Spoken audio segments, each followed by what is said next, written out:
Today we're going to be talking about the integumentary system.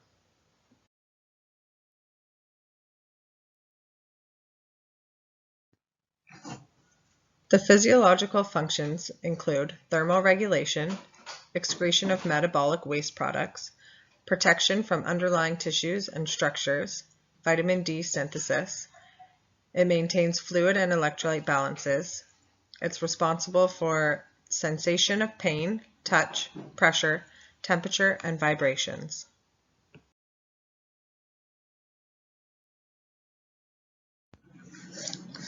Next, we're going to go through the different layers of the skin, starting with the epidermis.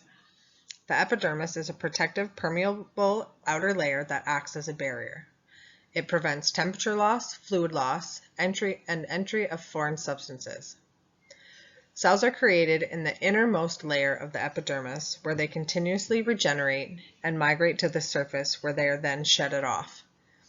As we age, the rate, shape, and size of these cells change, and regeneration is decreased. Melanocytes give skin its color and also act as a barrier to ultraviolet light. At age 25 and older, active numbers of melanocytes decrease by 18 to 20% each decade.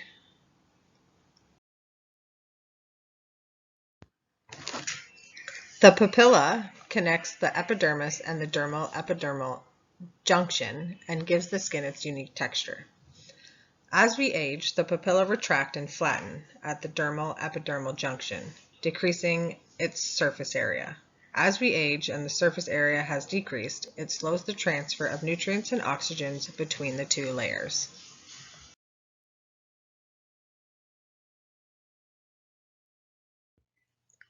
Next is the dermis layer. The dermis is responsible for temperature regulation, sensory perception, and nourishment for all other skin layers.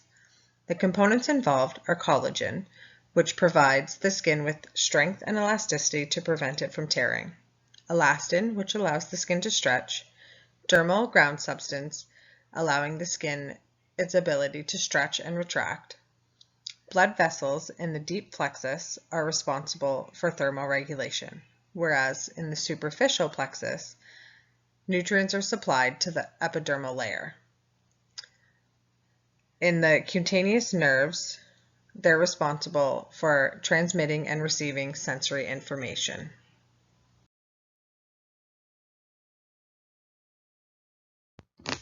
As we continue to age, we see many changes. The dermal layer continually thins and collagen is decreased at a rate of 1% per year. This is when you start to see wrinkles and crow's feet.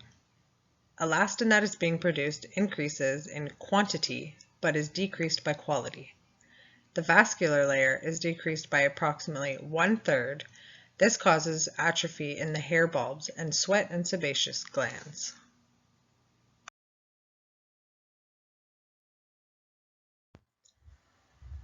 Next is the innermost layer, called the subcutaneous layer.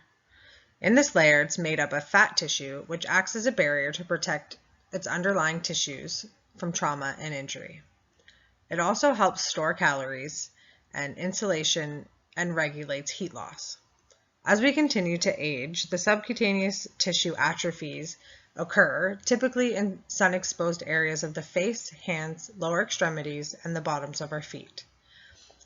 It's also said that loss of nerve sensation involved in pressure, vibration, and light touch is decreased.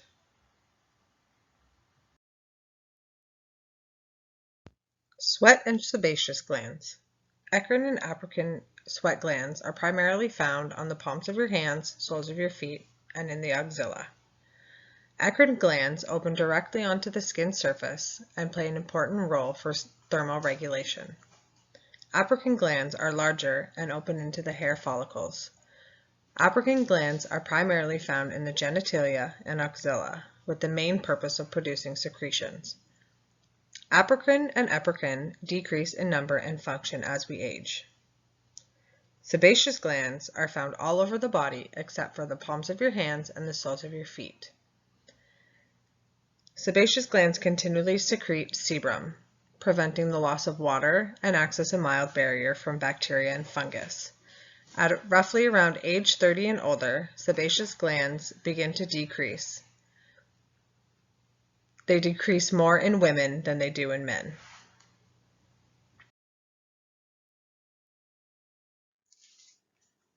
Nails and hair. There's many factors affecting nail growth, such as age, climate, health, circulation, and activity. In early adulthood, the nail growth begins to decrease. The appearance of the nail changes and becomes more thinner, fragile, brittle, and more prone to splitting. The nails appear dull, striated, yellow-gray in color, and the lunula decreases in size. About 60% of men at age 50 have noticeable baldness. Melanin production is decreased and pigmented hair is replaced with non-pigmented hair, giving it the gray appearance. Hair growth develops on upper lip and lower face in women and in the ears, nares, and eyebrows of older men.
Some factors that may influence the appearance of skin include heredity, smoking, sun exposure and ultraviolet light, emotional stress, substance and alcohol abuse, cultural factors, and hygiene.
Medications can have some adverse effects on the skin.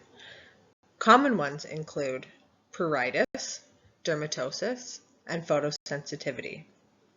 Less common include alopecia and pigmented changes of the color of your skin and hair.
Age-related changes and risk factors have many effects on the function of skin, such as wound healing, thermoregulation, and tactile sensitivity.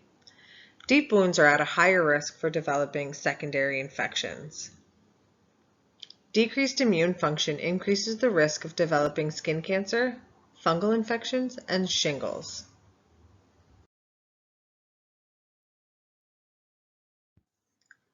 Photoaging is skin-related changes that occur due to exposure to ultraviolet light radiation.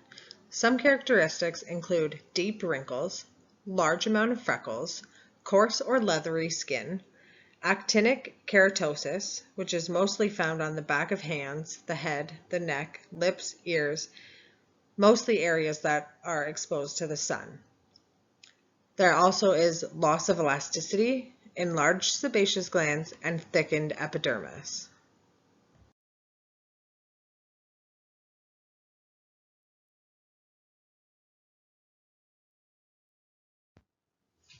Skin cancer.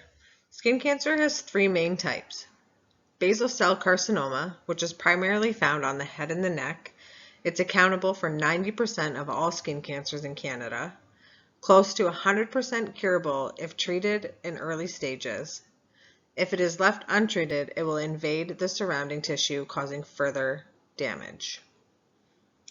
Squamous cell carcinoma is primarily found on the head, the neck, the forearms, and dorsal hands. Melanoma is the most dangerous type of skin cancer. Most at risk are people with family history, fair skin and light hair, who burn easily in the sun, and who have had numerous amounts of severe sunburns. It originates in the melanocytes, and 1 in 63 men develop melanoma and 1 in 79 women.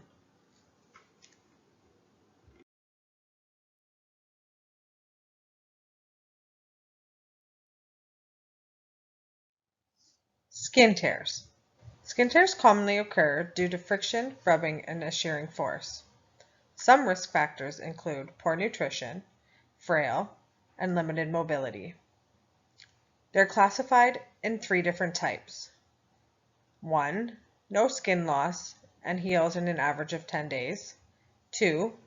Partial thickness, where the epidermis is separated from the dermis and has an average of 14 days of healing.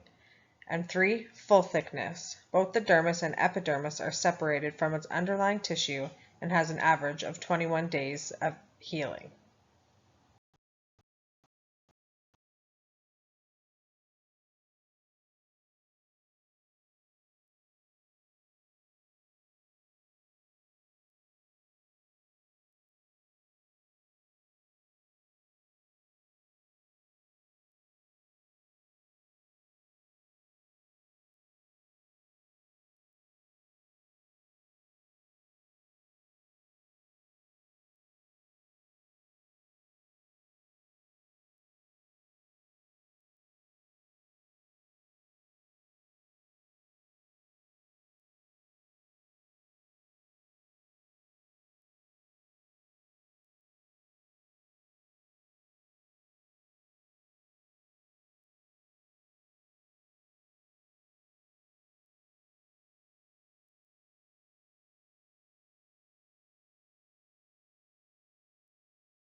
Pressure ulcers are localized injury to the skin and/or underlying tissue as a result of pressure or pressure in combination with shearing. The sacrum and heels are the two most common sites. Other common sites include the ears, elbows, coccyx, and ischium. Darker pigmented skin is harder to detect stage 1 ulcers on, and these patients are more likely to die. Complications of ulcers are sepsis, cellulitis, osteomyelitis, increased length of stay, and financial and emotional cost.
The risk factors. These are immobility, surgery, frailty, older age, friable skin, incontinence, compromised nutritional status, cognitive impairments, comorbid conditions, and dependence.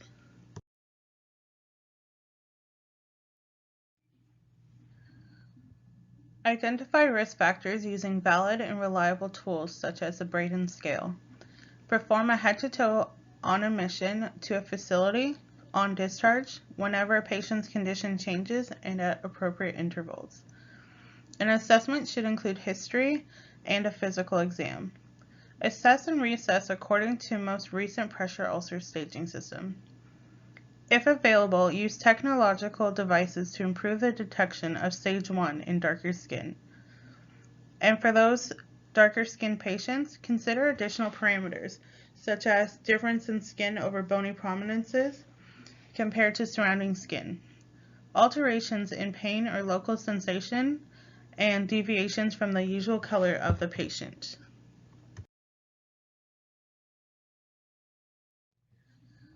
For pressure redistribution interventions, individualize repositioning schedule and use pressure redistribution surfaces, such as a static mattress and overlay, or alternating pressure mattresses and gel cushions.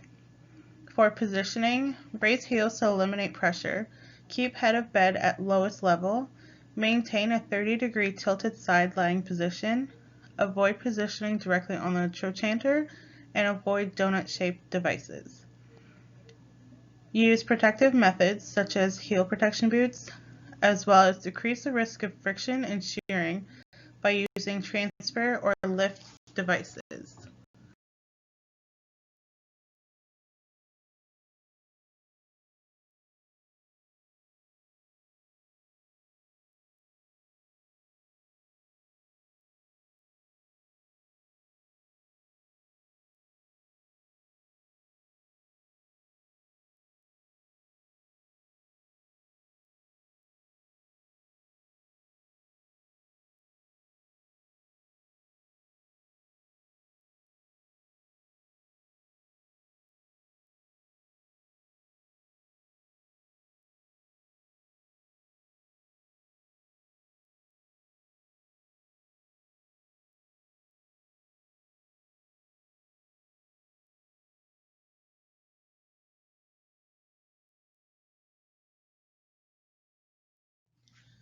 For nutritional interventions, an assessment of nutritional status and appropriate referrals for registered dietitians, provisions of adequate calories, nutrition, hydration, and appropriate use of supplements is needed.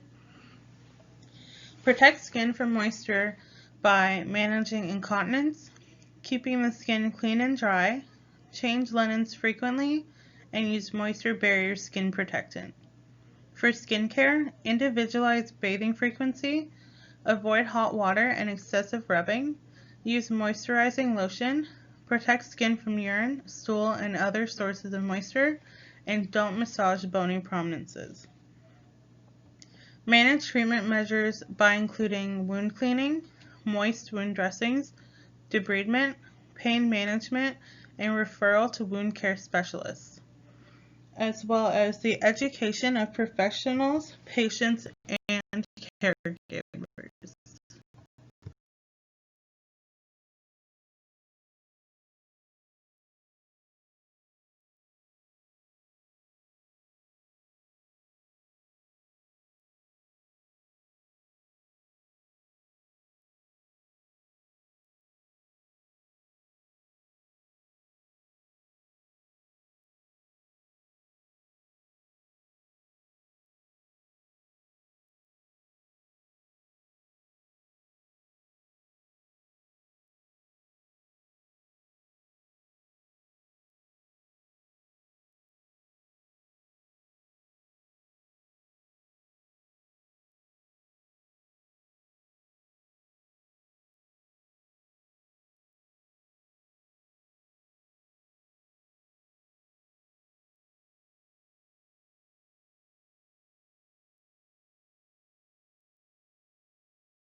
Nurses need to remember cultural considerations for interventions.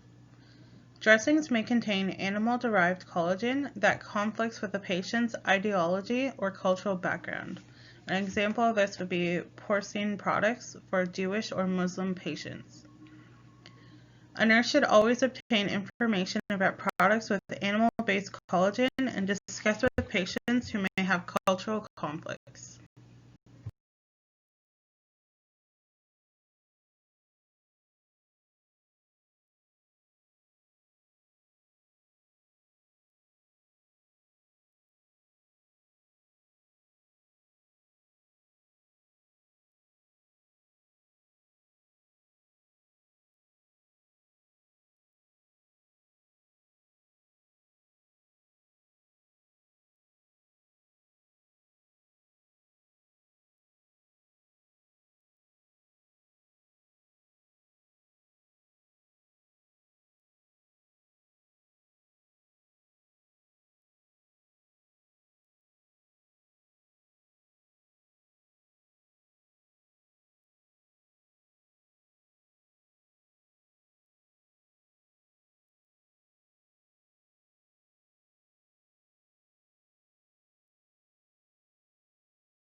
The skin is the largest and most visible organ of the body, and it's easy to identify problems that affect it.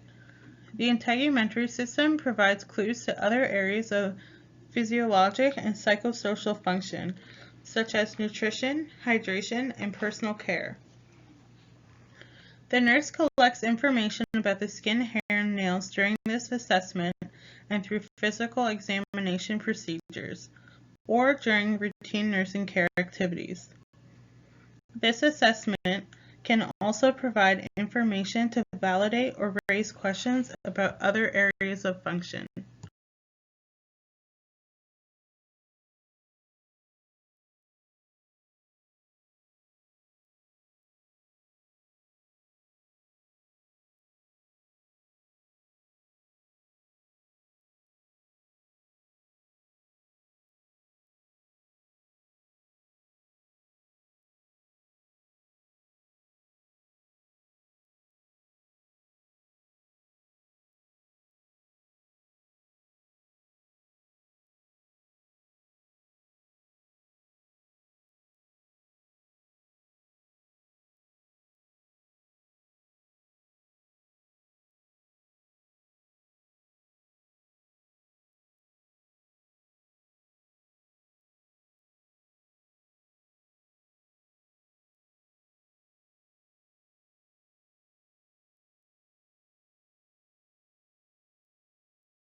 Assessment questions identify the person's perception of problems, the risk factors that may contribute to skin problems, and any personal care behaviors.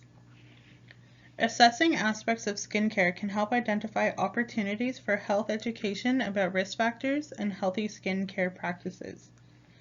Information about meds and other risk factors, nutrition, fluid intake, mobility, and safety obtained during the overall assessment is incorporated into the skin assessment.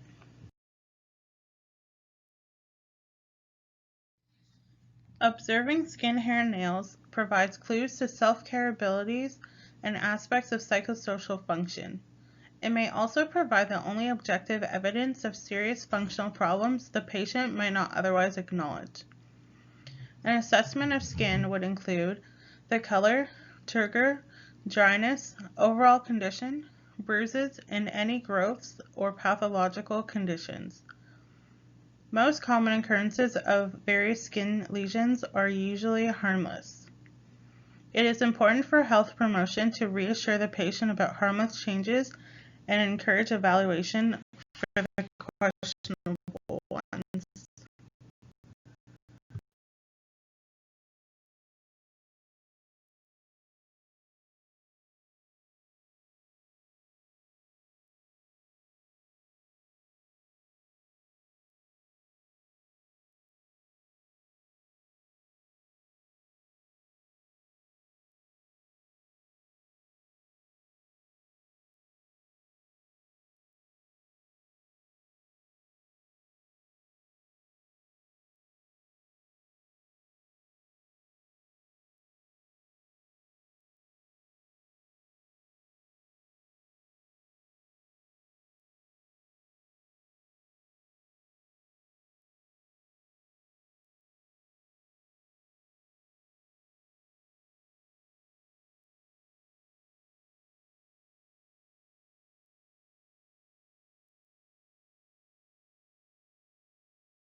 Medical attention should be sought when there is redness, swelling, dark pigmentation, moisture or drainage, pain or discomfort, and raised or irregular edges around a flat center. Any lesion that undergoes change or doesn't heal within a reasonable time needs evaluation. Evaluation is also needed when, due to the location of a mole or other lesion, it's subject to frequent rubbing or irritation. When documenting characteristics, a nurse should include the size, shape, color, location, flat versus raised, superficial versus penetrating, discrete versus diffuse borders, and the presence or absence of inflammation, redness, or discharge. Observation and documentation of these signs are important when there's neglect or abuse suspected.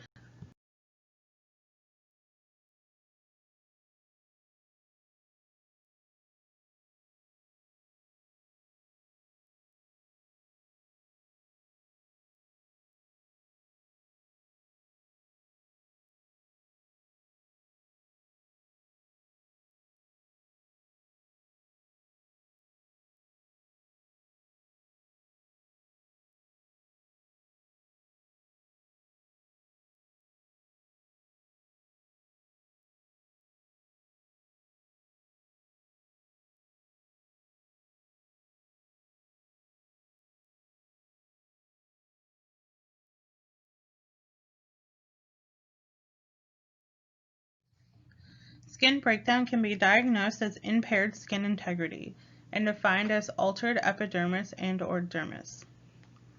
Risk factors for skin tears or pressure ulcers can be diagnosed as risk of impaired skin integrity and defined as a risk for alteration in epidermis and/or the dermis.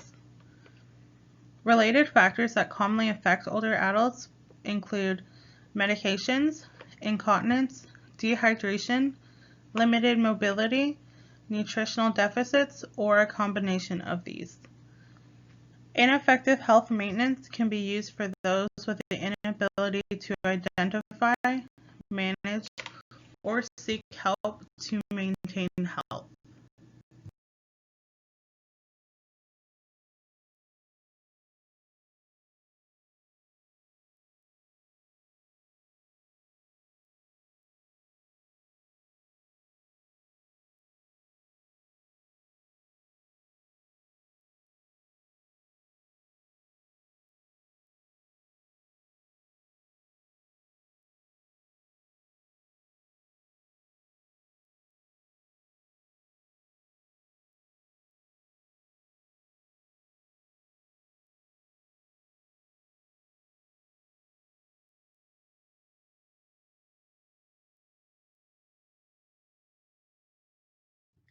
There are many opportunities for promoting wellness with regards to comfort, self-esteem, and maintenance of a healthy integumentary system.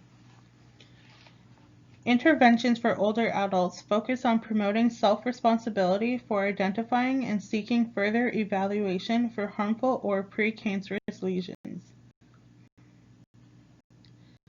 Interventions for physically compromised older adults focus on maintaining intact skin and managing pressure ulcers.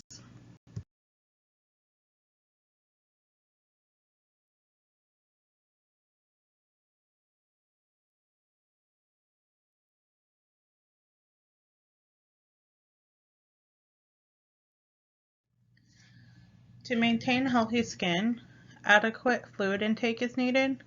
Use moisturizing lotions and emollient products. For personal care practices, dry skin thoroughly and use gentle patting motions. And when bathing, use mild soaps. Prevent sun damage by taking protective measures. You can do this by wearing sunscreen, wearing hats, and sunglasses. Prevent injury from abrasive forces, so don't use starch, bleach, or other strong detergents, and always use a soft washcloth.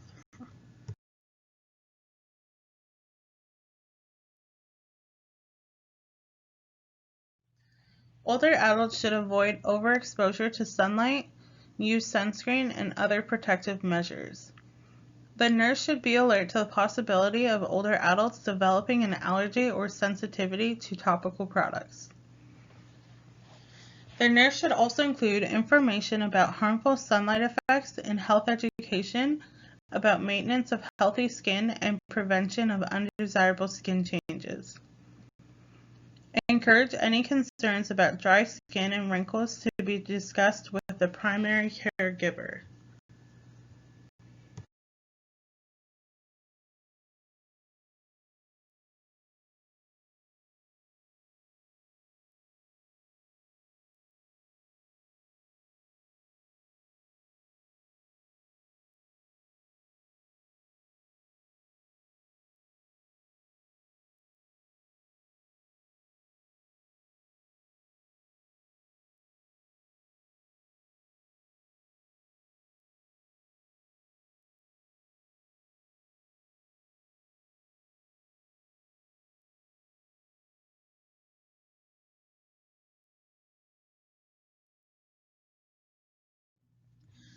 Petroleum and other emollients are effective in alleviating dry skin discomfort.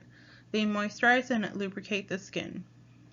Effectiveness of an emollient is based on its ability to prevent water evaporation, so the beneficial effects will be enhanced when applied to the skin. It is most effective when applied to moist skin after bathing.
Early detection and treatment are key factors in preventing serious consequences.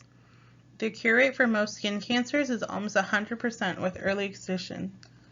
The nurse's role is to detect any suspicious-looking lesions and to encourage or facilitate further evaluation. The nurse should provide reassurance about high cure rates and minimal chance of long-term problems. If the signs are being ignored because they are thought to be a part of normal aging, then the nurse needs to teach about the importance of further evaluation.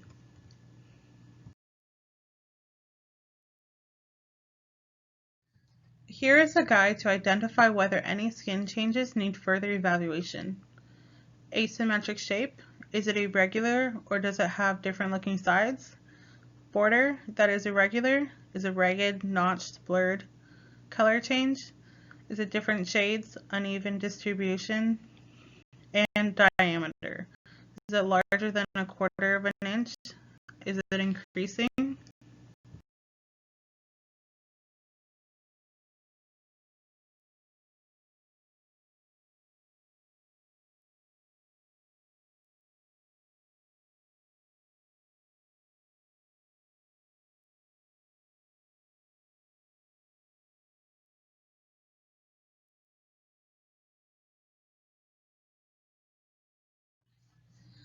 These are evaluated by determining the degree to which the interventions alleviate the patient's complaint. It may take several weeks to feel full effects of skincare interventions due to age-related delays in dermal response to external stimuli. There's individual variation among older adults and their personal response to interventions. Nurses may need to evaluate effects of different types of interventions for several weeks before trying a different one if problems are not resolved.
Environmental conditions may also influence the evaluation of interventions. The effectiveness for those at risk for skin breakdown is measured by the absence of skin tears and pressure ulcers. Pressure ulcers are determined by the rate of healing and prevention of complications, such as osteomyelitis. Preventing skin breakdown can have positive consequences for those at risk of developing pressure ulcers.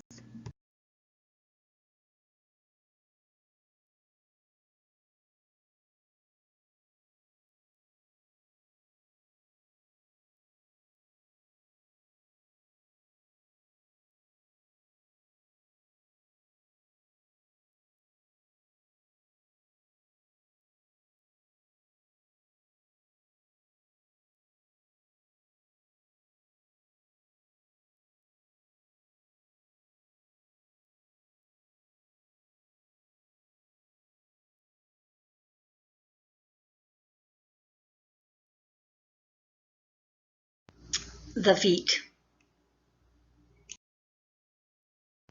Physiological functions are weight bearing and propulsions. The foot must be flexible so it can adapt to uneven surfaces. Many bones and joints are in your foot and also help you adapt to the surface. Your balance keeps you upright. Muscles, ligaments, tendons run along the surface of your feet. permitting the unpredictable developments required for movement and equalization. The Achilles ligament connects to the heel and to the lower calf muscle, and it is fundamental for walking, running, remaining on your toes.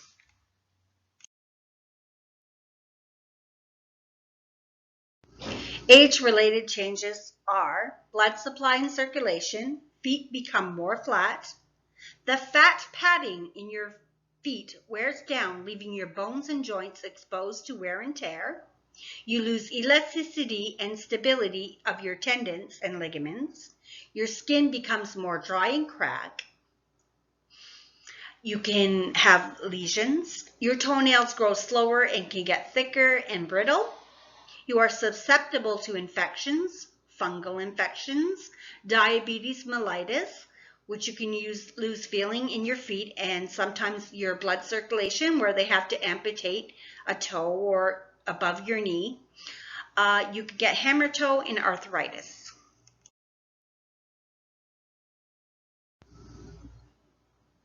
Assessment. Nursing history should include normal nail and foot care practices, types of footwear worn, self-care abilities, factors that put clients at risk for foot problems, discomfort, and any problems with foot mobility.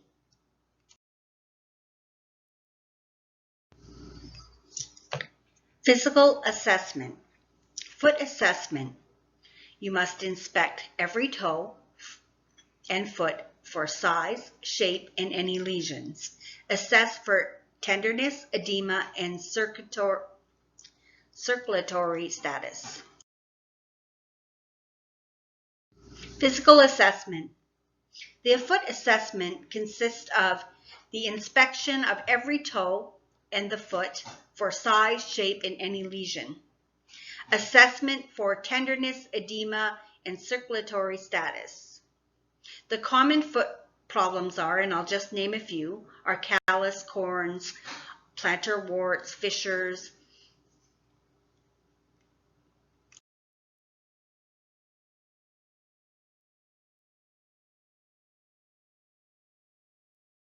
Assessment continued. Make sure the skin is intact because excessive drying can crack and be an open doorway to an infection. Deviations from normal are calluses, corns, fissures, swelling, and inflammation. No swelling should be present. Abnormal deviations are swelling or pitted edema. Check pulse in both feet, and this will tell you how well the blood is circulating to the feet. Your skin should be warm to touch, and if it's cool skin, it could be a sign of poor blood circulation. Foot hygiene and foot care is so important. To maintain the skin's integrity of the feet, to prevent foot infections, to prevent foot odors, to assess or monitor for foot problems, to apply lotion to protect against cracks, and always wash your feet in warm water about 40 to 43 Celsius. This promotes circulation and it refreshes your feet.